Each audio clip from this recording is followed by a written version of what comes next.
শীতকালীন সবজি হিসেবে পরিচিত বাঁধাকপি এই সবজি এখন মিলছে গ্রীষ্মকালেও। কুষ্টিয়ার দৌলতপুর উপজেলার কৃষকরা এবার গ্রীষ্মকালেও বাঁধাকপি চাষ করে পেয়েছেন অভাবনীয় সাফল্য। কম খরচে দ্বিগুণ লাভ হওয়ায় খুশি চাষিরাও।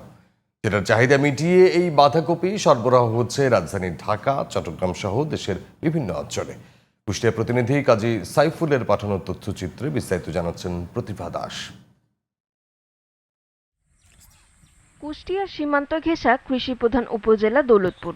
চলতি মৌসুমে দৌলতপুর উপজেলায় ধর্মদহ, চিলমারী, রামকৃষ্ণপুর ও বাহিরচর গ্রামের কৃষকেরা বাঁধাকপির ভালো ফলন পেয়েছেন।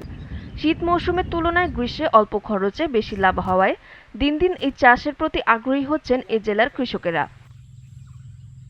চলতি গ্রীষ্ম মৌসুমে দৌলতপুর উপজেলার ৭০ হেক্টর জমিতে বাঁধাকপি চাষ হয়েছে। কৃষকদের তথ্য অনুযায়ী বাঁধাকপি চাষে বিঘা প্রতি খরচ হয়েছে ৩০ থেকে ৩৫ হাজার টাকা, আর বিক্রি হয়েছে ৮০ থেকে ৯০ হাজার টাকা পর্যন্ত।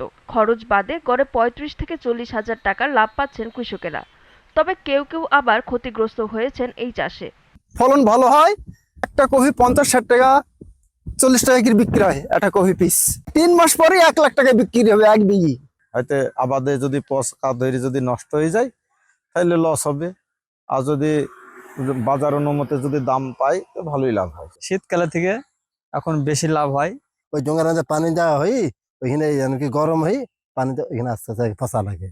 যে কথা থাকে সে কথা আল্লাহর রহমতে বাজার হয়ে গেলে হয়তো আমাদের পচে যায়। চাহিদা মেটাতে ভবিষ্যতে এ সবজির চাষ আরো বাড়ানোর উদ্যোগের কথা জানালেন এই কৃষি কর্মকর্তা।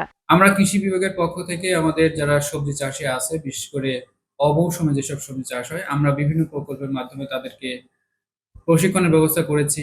আমাদের প্রদর্শনীর ব্যবস্থা রয়েছে। এছাড়াও আমাদের মাঠ পর্যায়ে উপসহকারী কৃষি কর্মকর্তাগণ রয়েছে। আমাদের কৃষক ভাইদের যে সমস্ত সমস্যাগুলো রয়েছে, সকল ধরনের কারিগরি পরামর্শগুলো আমরা প্রদান করে আসছি। প্রতিভা দাস, জিটিভি নিউজ।